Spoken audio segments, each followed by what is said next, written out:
Hi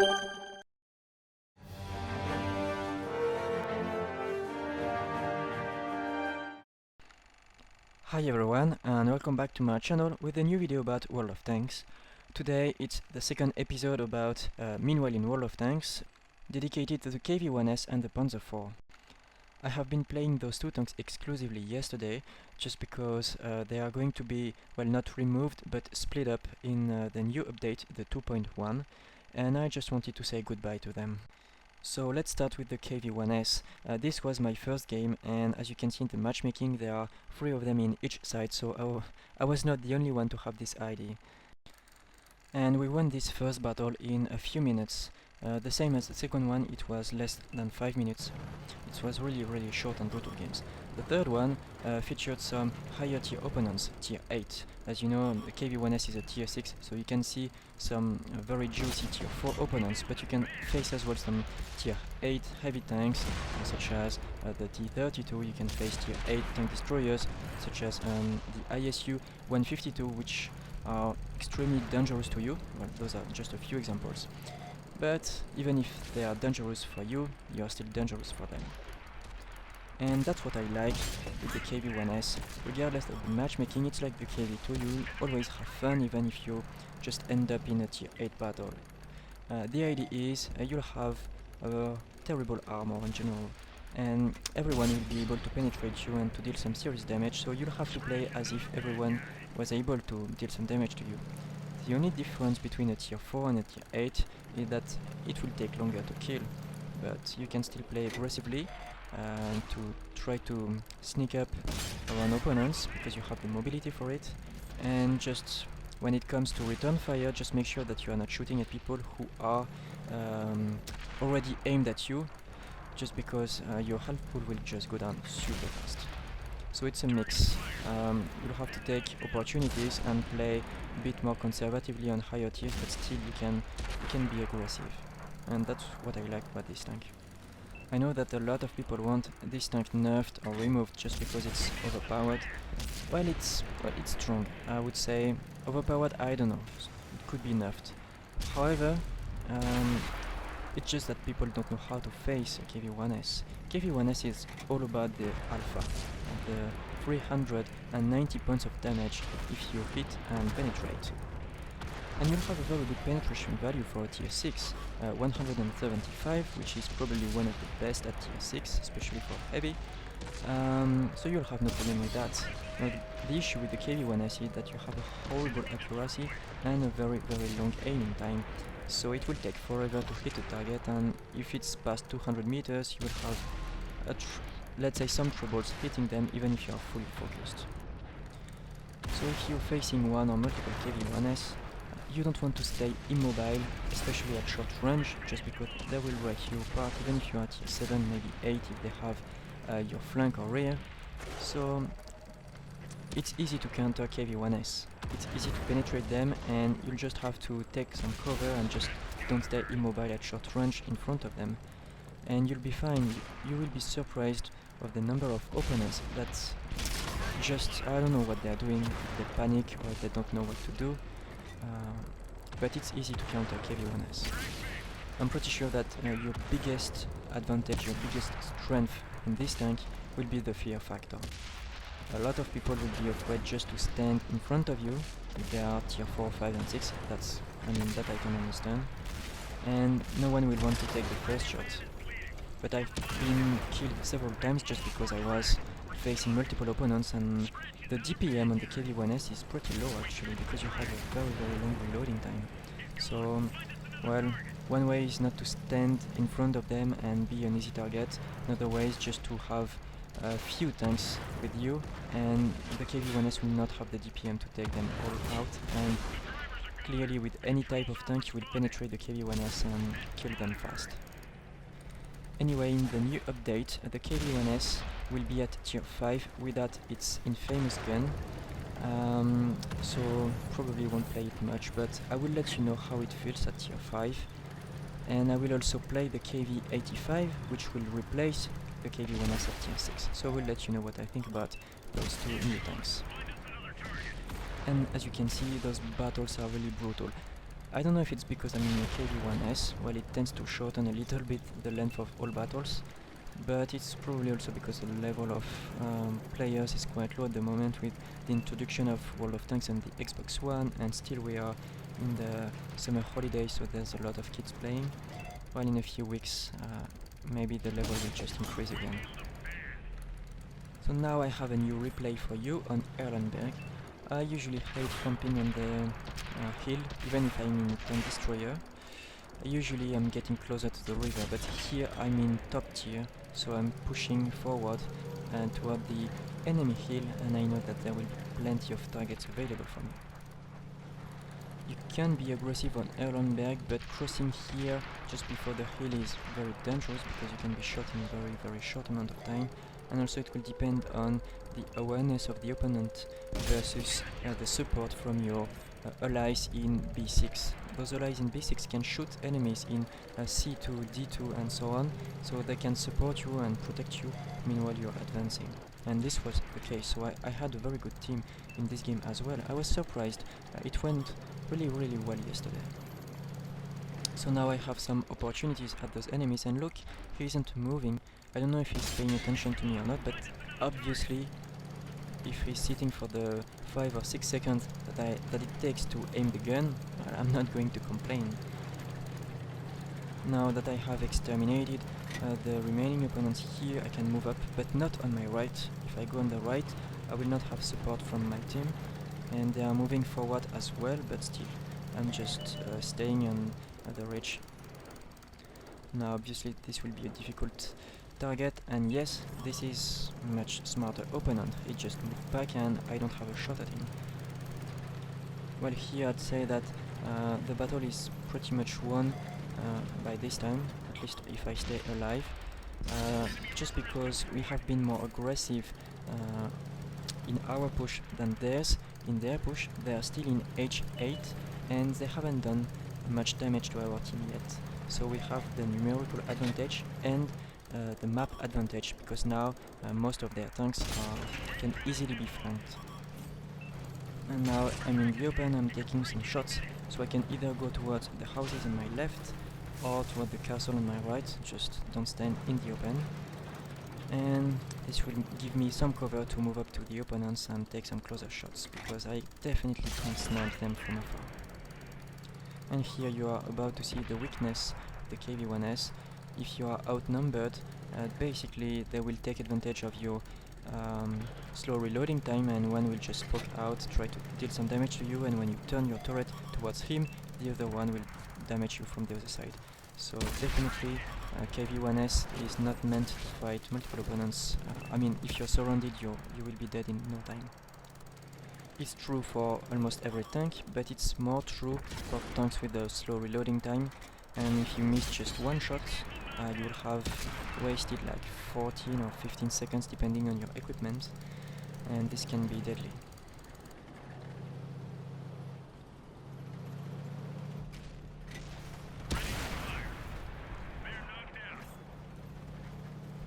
And now at that point it's just all about getting some extra experience with the remaining opponents.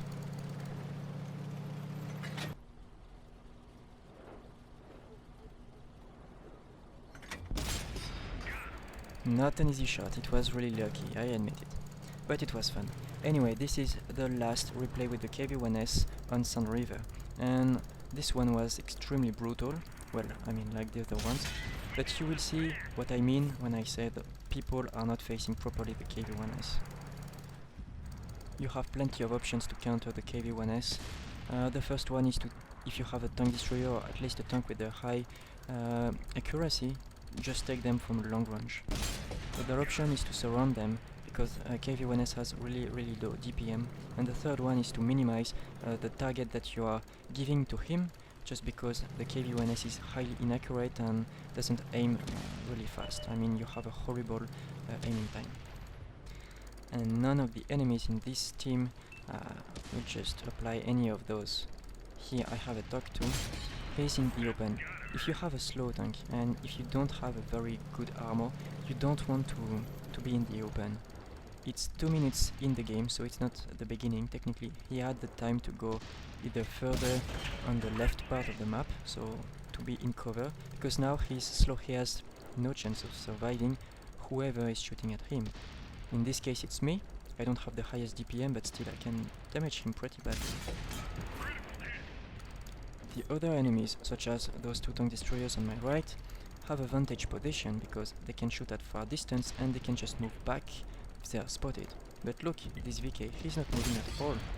I have all my time to aim properly at him. If you are spotted, just assume that someone will shoot at you and just move back. This Hellcat should have moved a long time ago. I'm going to blind shot him and, well no, he hasn't moved, I don't have to, and he's now dead. Now a T28. I definitely can't blame this guy, he's just a tier 4. He probably doesn't know what to do with this tank. I don't know if he was full or not, but a stock T28 is not very useful in a tier 6 game. So usually when a tank is not overpowered but people don't know how to counter it, they just either nerf it or change it, remove it. It was the same with the Super Pershing. It's a tier 8 American medium tank, and it was not overpowered. It was really well armored and no one knew where to shoot. But they didn't know that on the turret there are two, I'm going to say pipes, I don't know how it's called, but basically you have two pipes on the top of the turret of the Super Pershing, and if you shoot at them you will penetrate them. It's a massive weak spot. And people were complaining about the Super Pershing without knowing this. So the Super Pershing was not too powerful, but people did not know how to counter them. I believe it's more or less the same with the KV-1S. It's not too powerful, but if you're facing some unaware opponents, you will just execute them. Now we move on with the Panther 4. It's definitely not an overpowered tank. It doesn't compare favorably with the M4 Sherman. The Sherman is, I would say, better in most of its aspects. It's slightly more mobile and the turret is stronger, so you can go hull down. You don't have a good turret armor on the Panzer 4 and you don't have the gun depression to go with it. So you just have to play it like a regular tank. It's quite fast. I mean, for a medium it's average, but it will take you where you need to be. And the gun, it's a howitzer, so you can just have fun at all tiers, not just tier 3 and 4, you can damage them tier 6 and 7 as well. Obviously not for the same amount of damage, you can one-shot tier 3s and some tier 4s as well. And if you are facing tier 7s, you will probably focus on tracking them so the rest of your team can finish them off. Now I am playing with two good friends and we are in platoon of tier 5, and here this is a tier 5 game, so we are top tier. And we are going to decimate the enemy team, and not just in this game but in the following games as well. I think for 3 games in a row we did more than 90% of the damage just between the 3 of us. It was just brutal. So I had a lot of good games with my Panther 4. I was really happy with this tank. I had good statistics with it as well, and I will test the new Panther 4s.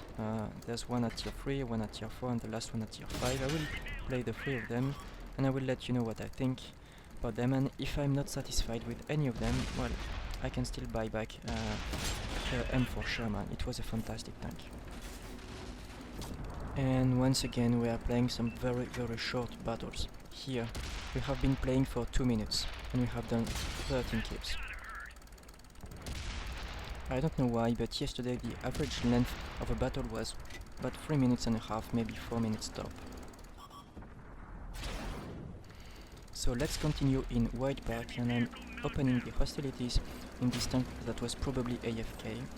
And it's another top tier match. We were really lucky with the matchmaking yesterday. Our strategy here is simple. We didn't stick together like physically, but my friend in the tank destroyer is just behind me in an elevated position, so anyone who is trying to cross in the 0 column will get shot pretty fast. I mean, I can spot for my friend. Well, here I was just pushed by an ally, but anyway, those tanks here can be shot by my friend, so I have cover. And my other friend is guarding in the D2 position, just under the bridge, and basically stopping the progression of enemies. So basically we secured both flanks, and this is really important. Usually in White Park, one of the two flanks will be overwhelmed in the first minutes of the game, and if the enemy team doesn't react, it's usually a loss. So your best strategy is to find the weakest point of defense in your team and just try to defend that flank. I would not recommend to push aggressively, to be the first one to push on this map just because it's a small map. You should push if you have either the numerical advantage or if you know that it's safe. However, if you're trying to cap the base, the enemy team will have the time to react because it's a really small map. So what you want to do is to find the safest way to take out the remaining opponents. So usually when I push on this map, it's just to flank my opponents. Basically what you want to do is to take your opponents into a crossfire. Here this T1 heavy can either shoot at me or at my teammate in the tank destroyer. He's just behind me in G9 and he can't turn his turret toward both of us. Basically it means that he's going to die because we have some high DPM tank. Yeah, the Panther 4 reloads really fast. As you can see, we've killed 12 opponents and almost none of us has crossed into the enemy territory. Me and my teammate in the heavy tank have, but it's only the two of us. And this is usually true in all tiers except low tiers, just because at low tier it's so chaotic and violent that, well, there's no strategy involved. It's more like surviving and having a better team. And now the last replay for this video. It's a low tier replay. We are facing some tier 7 opponents, and it's just to show you that again, like the KV-1S, this tank is totally able to deal with those kind of opponents. We were in a platoon of tier 5, but in the opponent team there were only one tier 5, so we were playing against only stronger tanks than us, and we clearly waited in this battle. When you are in low tier, you have several ways of assisting your team, and the Panzer 4 is definitely not a scout, especially since I don't have 6 seconds on this tank, so it would be dangerous. But here I'm tracking those opponents, and tracking opponents is really useful, just because they are spotted, they are immobile, so your team will be extremely happy to shoot at them. So some low tier tanks can scout for their team and be useful in higher tier games, but the Panzer 4 is really good at tracking people. Even if you don't have much support, they will probably hate you because you will, well, first perma-track them, so they will be annoyed for being immobile for a long duration, but also you will deal some small damage to them regularly. And you can also deal some damage to their modules as well. You can kill some crew members, and it's always annoying when you are in the top tier and you lose your commander or your driver just due to high explosive shells from a low tier enemy. This is why tanks that rely on high explosive shells can be useful in all types of game. Offensive, defensive, low tier, top tier, you will always have something to do.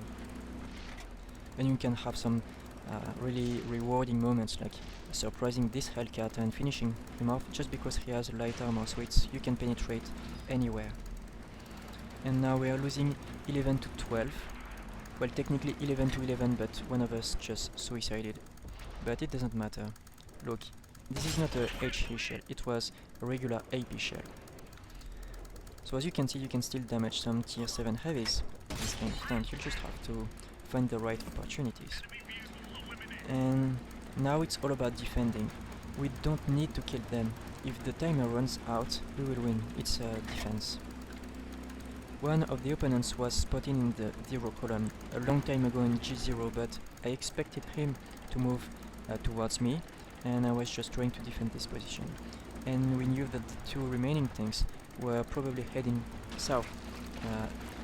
I mean from the south bridge, and then they will do as they want, but we were expecting them more in the castle location.